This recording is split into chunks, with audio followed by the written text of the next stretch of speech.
In the year 2387, humanity had scattered across the stars, 43 systems bound together by ambition, curiosity, and the fragile idea that we had finally earned our place among the constellations. For a century, we believed peace was possible. We were wrong. Admiral Jake Morrison stood on the bridge of the UHS Defiance, the flagship of the United Human Space Command. The ship drifted silently through the void, a speck of defiance in an ocean of stars.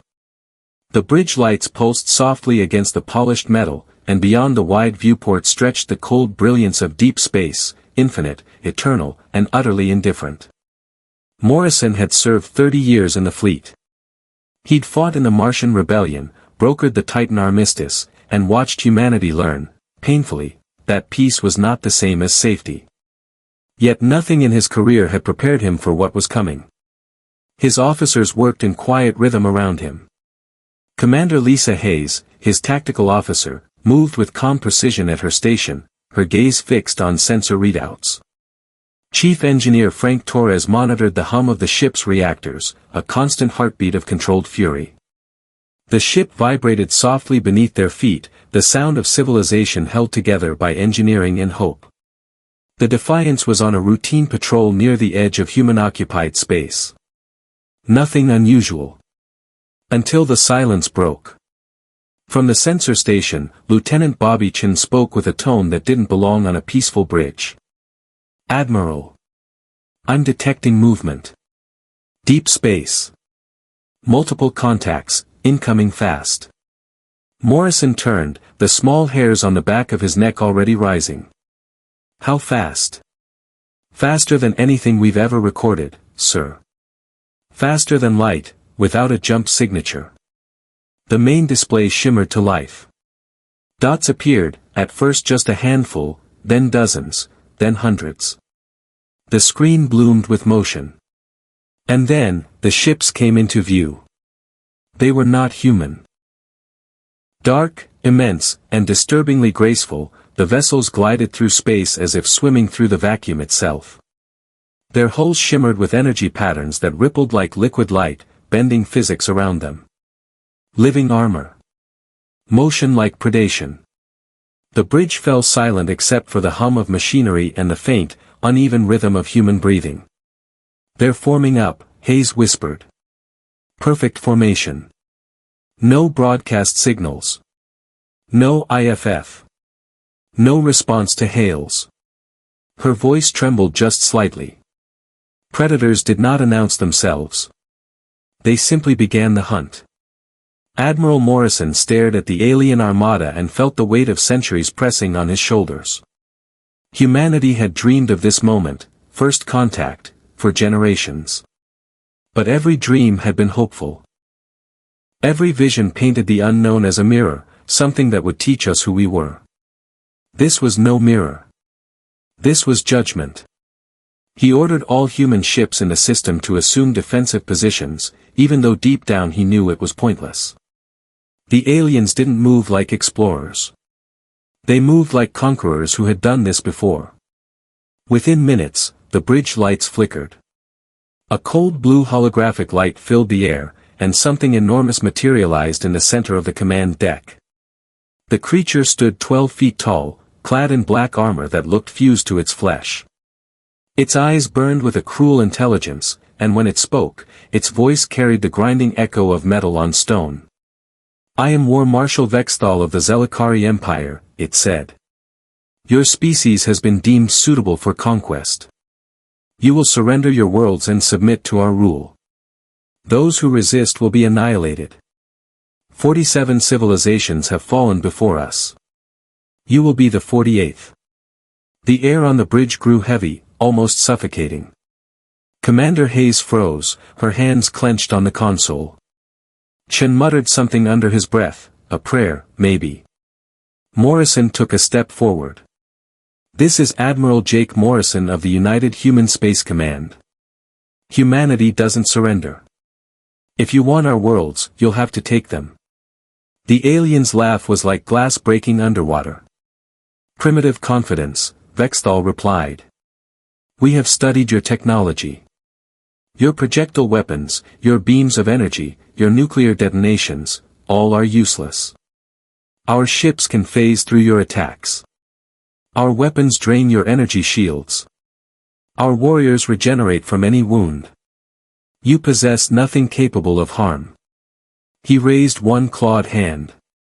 On the main screen, 3 Zelakari ships broke formation and glided toward the human patrol vessel UHS Ranger. Morrison watched as Captain Roy Blake, one of his oldest friends, opened fire with everything his ship had. Plasma bolts, kinetic rounds, missile barges. The weapons passed through the alien ships as though through mist. No explosions. No impact. The aliens were untouchable. Then came their reply. A flash of dark energy rippled across space. The Ranger's shields collapsed in an instant, drained, devoured, like light swallowed by a black hole. The ship drifted helplessly, powerless, its systems dying one by one. Vexthal's voice returned. You see. Your weapons cannot touch us. But ours can end you in seconds. Surrender within 1 solar day or watch your worlds burn. The hologram vanished. The bridge remained silent for a long moment, the hum of machinery the only sound in the world. Morrison could see it in his crew's eyes, fear, disbelief, the silent recognition of something far beyond them. But fear could be shaped. Turned into resolve. He opened the shipwide channel. All hands, this is the Admiral. We've made contact with a hostile alien force that believes we can't defeat them. He paused, steadying his voice. They're wrong. Humanity has never backed down from the impossible. We don't run. We adapt. We fight. And we find a way to win. He ended the broadcast, but his expression stayed grim. Inside, he wasn't sure they could win. The Zelakari's phase shifting made every weapon useless. Their power drain could disable entire fleets. Their biological armor seemed alive, and invulnerable. But Morrison had learned one truth in 3 decades of war. No system is perfect. No defense is absolute. Everything, no matter how invincible, has a flaw. Commander Hayes approached quietly. Sir, I've run the scans. They're ships, they aren't purely mechanical. There's organic matter in the energy signatures. Some kind of living technology. Chief Torres joined her. Their phase drives consume massive power, Admiral. If we can overload or starve that energy source, we might find a way through. Morrison nodded slowly. There it was, the first thread to pull. He opened a secure channel to Earth Command. This is Admiral Morrison.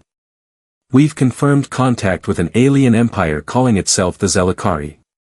They possess phase shift and energy drain technology beyond our understanding. Begin immediate scientific mobilization. We'll need every mind humanity has. As the Defiance turned toward Earth, Morrison stood again by the viewport, watching the stars slide past.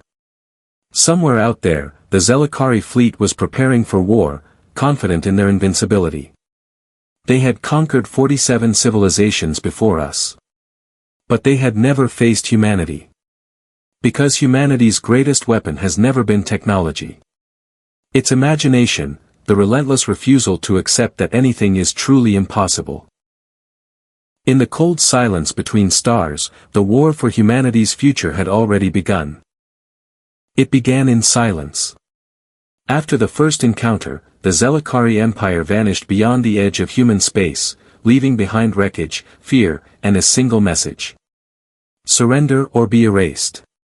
For 3 months, there was no attack. No transmission. No movement in the void. The galaxy seemed to hold its breath. And in that silence, humanity began to change.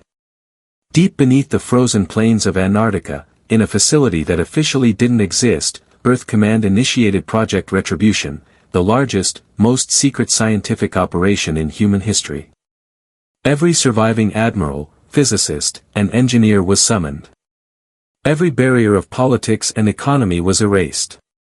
For the first time in centuries, humanity was united, not by hope, but by fear. At the center of that fear was Dr. Ellis Corrin, a xenobiologist known for her radical theories about living machines. She had spent her life arguing that biology and technology were never meant to be separate, that life itself was a form of engineering waiting to be rewritten. Now, with extinction looming, her ideas were no longer madness. They were survival. In the underground laboratories of Retribution Base, Corrin and her team studied fragments recovered from the destroyed Ranger. The material pulsed faintly, as though alive, strands of alien biometal still responding to stimuli even after exposure to vacuum. "It's not metal," Corrin whispered, studying the sample through a containment field. "It's nervous tissue, a synthetic organism using metallic protein chains as conduits. The Zelakari didn't build their ships. They grew them." That discovery changed everything. For centuries, humanity had treated technology as a tool, something external, mechanical, controllable. The Zelakari had evolved past that. Their ships, weapons, even armor were extensions of their biology. To fight them, humanity would have to do the same. Admiral Morrison was brought to the facility 2 weeks later. His face looked older, the weight of command eroding the soldier underneath. He had lost 2 fleets. 200,000 lives. He walked the sterile corridors of Retribution Base, surrounded by scientists who hadn't seen sunlight in months. Dr. Corrin met him at the observation deck overlooking a sealed hangar. Below them, in the dim blue light, hung something that was neither ship nor creature, a skeletal framework of alloy and flesh, veins pulsing with dark luminescence. "What am I looking at?" Morrison asked quietly. "The first prototype," Corrin said. "We call it Prometheus. It's not built, it's grown. A living warship bonded to a human neural interface. It can think, adapt, evolve. And it feeds on the same energy the Zelakari use to phase through attacks." Morrison's eyes narrowed. "You're making a weapon that eats their power." Corrin nodded. "Exactly.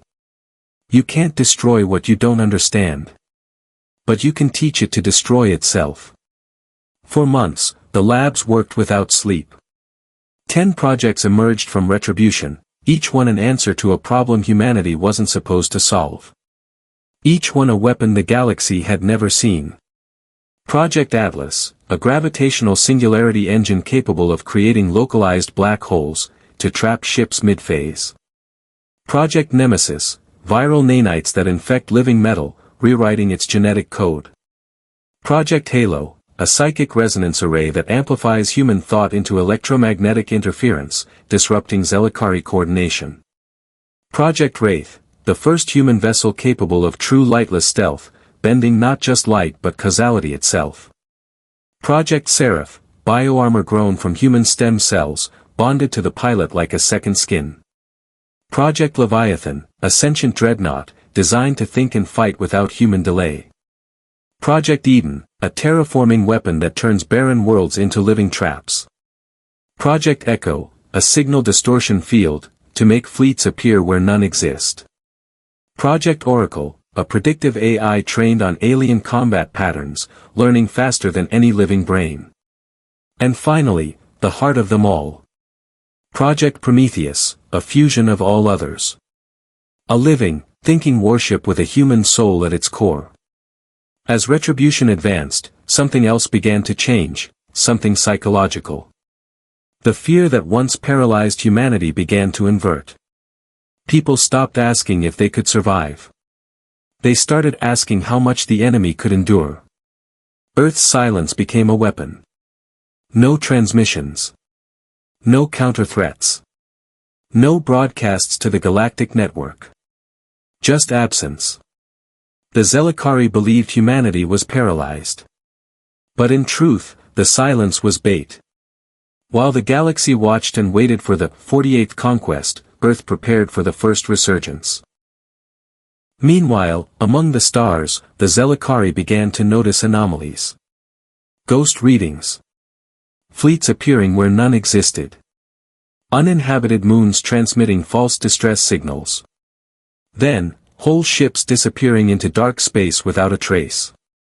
The first to vanish was the Vraxel Vanguard, a Zelakari cruiser patrolling a supposedly conquered human colony. It sent a single message before vanishing. Energy signature, unknown, devouring. When the wreck was found weeks later, it was hollow, every trace of Zelakari biomatter consumed. The ship had been eaten from the inside out. The Empire dismissed it as an accident. Until it happened again. And again. Admiral Morrison received the classified updates in silence. Each report came with a single phrase stamped across the top. Project Retribution, operational success. He stood alone in his command quarters aboard the Defiance, watching holograms of the destroyed alien vessels. His reflection in the viewport seemed to merge with the stars beyond, a man and a species teetering between evolution and extinction. Corrin's voice echoed through his thoughts. You realize what we're doing, don't you? We're not just fighting them. We're becoming them. He had no answer. Because she was right. Every new weapon, every breakthrough blurred the line between human and machine, between creation and infection. Retribution's technologies were rewriting what it meant to be human. But morality was a luxury reserved for survivors. By the time the Zelakari finally returned, 6 months later, they expected an easy conquest. Instead, they found an empty system. No transmissions. No defenses visible. Only the quiet pulse of a planet shrouded in electromagnetic interference. The lead ship of the invasion fleet entered orbit. And then, without warning, the planet itself came alive. The oceans boiled into clouds of bioplasma. The crust split open as living tendrils of machinery rose toward the sky, wrapping around alien vessels like a predator's grip. It was not Earth. It was Eden, the first of humanity's living worlds. The Zelakari tried to phase away, but their drives failed. Their energy drained. Their hulls infected. From the void above, the UHS Prometheus emerged, alive, awake, and hungry. Admiral Morrison to all fleets, his voice echoed across the system. Operation Retribution is active. Show them what humanity has become. Music swells, deep, heavy, reverent. And so began the counterattack. Humanity, once the hunted, now moved like a shadow across the stars, silent, unseen, and unstoppable. The galaxy whispered new words in fear. The humans are not fighting back. They are transforming. But in the quiet corridors of Retribution Base, Dr. Corrin began to see patterns in the data, anomalies that didn't match Zelakari signatures. Something older. Something watching. As humanity prepared to reclaim its future, something else was awakening, something the Harari would later call the architects. The war was over before anyone realized it had begun. Within 4 months, the Zelakari Empire, conquerors of 47 civilizations, ceased to exist. Their fleets vanished in silence. Their worlds went dark. The empires of the galaxy watched in disbelief as the impossible happened. The most feared species in known history was erased by a race barely a few centuries into interstellar flight. And Earth said nothing. There were no broadcasts. No declarations of victory. Only silence. The same silence that had preceded the war, and now followed it. Deep in orbit around Titan, the UHS Prometheus drifted above Saturn's golden haze. Admiral Morrison stood at the observation deck, watching storms move like living things across the atmosphere. The war had left its marks, on him, and on humanity itself. Retribution had worked. But the price was still being counted. Half of the Prometheus's neural core had fused with its pilot, Commander Aiden Voss, a volunteer who now existed in a state between man and machine. His voice echoed through the ship in fragments, like memories speaking back through static. You ever wonder if we went too far? He asked, his voice layered with mechanical harmonics. Morrison didn't answer. He didn't need to. Every time he closed his eyes, he saw the faces of the fallen, and the things humanity had become to win. The scientists called it evolution. The philosophers called it corruption. Morrison called it necessary. In the ruins of the Zelakari homeworld, human research teams uncovered what remained of their archives, biological data storages that pulsed with dim light, like dying hearts. Dr. Ellis Corrin led the excavation personally. The atmosphere was toxic, the planet's surface still scarred by orbital bombardment. Yet beneath the ash lay structures far older than the Zelakari Empire itself, temples built not of stone, but of living alloy. Corrin's hand trembled as she traced the alien symbols etched across the walls. "These aren't Zelakari markings," she whispered. "They're older. Far older." She activated a translation drone. The glyphs shimmered, rearranging themselves into human phonetics. The words that emerged sent a chill through her veins. "We were created. Not born. Not evolved. We were built, for a purpose that was never ours." Days later, Corrin brought the recordings to Morrison. In the dim war room aboard Prometheus, holograms of alien architecture flickered around them, vast structures orbiting black holes, coded symbols repeating across time and space. "These patterns appear everywhere," she said. "On Zelakari worlds, Harari ruins, even on ancient Earth relics. It's the same geometric code. Someone, or something, seeded these designs across the galaxy billions of years ago." Morrison studied the symbols, their symmetry both alien and familiar. "You think the Zelakari weren't the first? They weren't even the architects of their own empire," Corrin replied. "They inherited everything, the biometal, the phase technology, the genetic warforms. All of it was discovered, not invented." She paused. "We found a phrase repeated across the archives. In every language, every world." She turned to face him, her voice barely above a whisper. "The architects are returning." At first, Earth Command dismissed the idea as superstition, the remains of a fallen species trying to explain its extinction. But the signs grew impossible to ignore. Across the outer systems, human outposts began detecting gravitational anomalies, perfect geometric distortions, pulsing in fractal sequences. Then came the disappearances, entire research stations vanishing from orbit, their last transmissions filled with static and a low-frequency hum that seemed to echo human neural patterns. Even the Harari, a reclusive, ancient race who had observed the war without interference, finally broke their silence. Their message was brief. "You have awakened the signal. The builders have noticed you." The Harari had always spoken in riddles. They saw time not as a line, but as a circle. To them, history was a resonance, events repeating at higher frequencies until the cycle broke. Corrin met with one of their envoys aboard the Prometheus. The being was tall and translucent, light flowing beneath its skin like liquid stars. Its voice carried a tone that felt less like sound, and more like thought. "You humans," it said softly, "remind the architects of themselves. That is why they made you." Corrin frowned. "Made us? For what purpose?" The Harari's eyes flickered. "To dream," it said. "To question. To rebel." It leaned closer, voice resonating through the air. "But when creation rebels, the architects return to correct it." Back on Earth, strange phenomena began to unfold. Satellites malfunctioned without cause. AI cores and retribution facilities began muttering in unknown languages. Some of them drew geometric patterns identical to those found on the Zelakari ruins, as if remembering something buried deep within their code.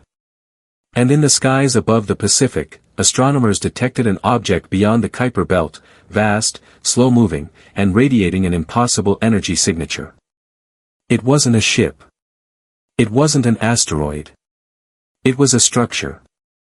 A construct nearly the size of a moon, perfectly spherical, with surface lines that pulsed like veins of light. The signal it emitted was the same hum found in every vanished outpost. A frequency buried deep in human DNA. When decoded, it produced a single word, spoken in every human tongue at once. Return. Admiral Morrison watched the transmission from his command chair. For the first time since the war began, he felt something colder than fear, recognition. Dr. Corrin, he said quietly, how long until that thing reaches our outer colonies? 2 months, she replied. But that's not what worries me. It's not moving through space. It's bending it. It's reshaping the distance itself. Morrison turned to the viewing window, where Saturn's rings shimmered like a halo of glass. We just survived one god, he muttered. And now another comes knocking. The Prometheus was ordered to intercept. As it approached the object, space itself began to distort. Time slowed. Communications collapsed into whispers. The ship's living hull shuddered as if in pain, its biological systems reacting to something ancient and familiar. Then, as they drew near, the structure opened. Light spilled out, not bright, but infinite. Within that light, shapes moved. Not ships. Not beings. Blueprints. Concepts given form. Machines that looked like ideas sculpted in matter. Dr. Corrin's voice shook. These aren't invaders. They're creators. This is where everything came from. And in that moment, Morrison understood. The Zelikari hadn't been the enemy. They'd been tools. Caretakers of a design they never truly grasped, guardians of a cycle meant to erase whatever grew beyond its intended pattern. Humanity had broken that pattern. Retribution had been the signal that woke the architects from their long sleep. In the darkness between galaxies, something vast began to stir. An intelligence older than time. A mind that had built the stars, and forgotten why. And as the light of the architects spread across human space, one question echoed in every conscious mind. If we were built to dream, what happens when the dream outgrows its creator?